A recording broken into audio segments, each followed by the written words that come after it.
The world didn't end with a bang, or even a whimper. It ended with a snap, a green fibrous snap that echoed through the misty peaks of the Minshan Mountains like a gunshot in a library.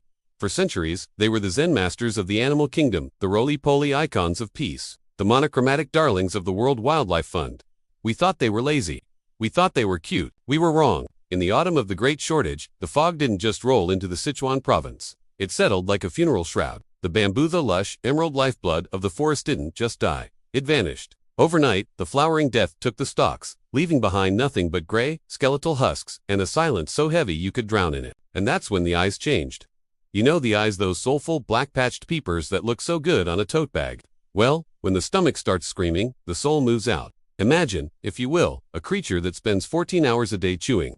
Now, imagine what happens when that jaw, built for crushing solid timber, has nothing left to grind. The transition was unsettling. In the village of Bauxing, they first noticed the disappearance of the wind chimes. Then, the wooden porch swings. By the third night, the local park Save the Forest sign had been reduced to splinters and a few tufts of coarse, black fur.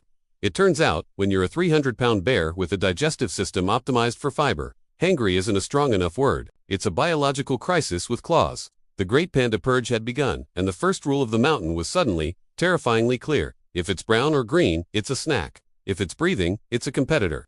The mist is thick tonight, and those aren't just shadows shifting in the trees.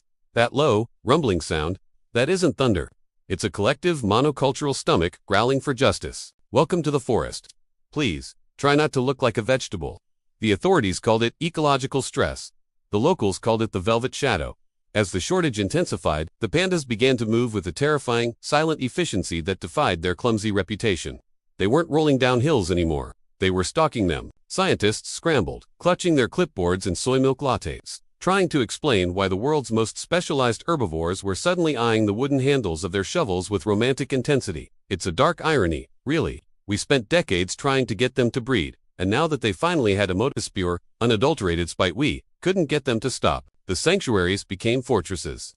But how do you keep out a creature that looks like a giant, sentient marshmallow but carries the bite force of a hydraulic press? You don't. You just hope your front door isn't made of solid oak. By the second week, the bamboo black market emerged. People were trading heirloom mahogany furniture for a few stalks of fresh grass. In the cities, the tension was palpable. You'd see a panda on a billboard, smiling its vacuous, toothy grin, and you'd find yourself checking the locks on your wicker chairs. The mystery wasn't just where the bamboo went, but what the pandas were becoming in its absence. They started appearing in places they shouldn't be standing, perfectly still in the middle of suburban cul-de-sacs at 3 a.m., illuminated by flickering streetlights, just watching, waiting for a sign, or perhaps just waiting for someone to drop a wooden toothpick. It's the ultimate cosmic joke. The symbol of global conservation had become the harbinger of a leafy apocalypse. So, if you hear a soft thump-thump on your roof tonight, or the sound of something heavy dragging itself through your garden, don't bother calling the rangers.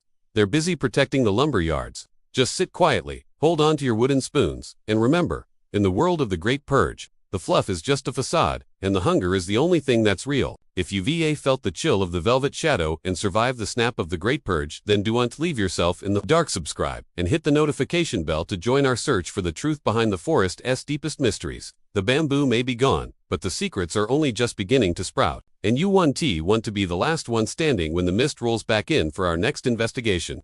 Drop a comment below with your own hangry horror stories, or tell us which creature we should unmask next.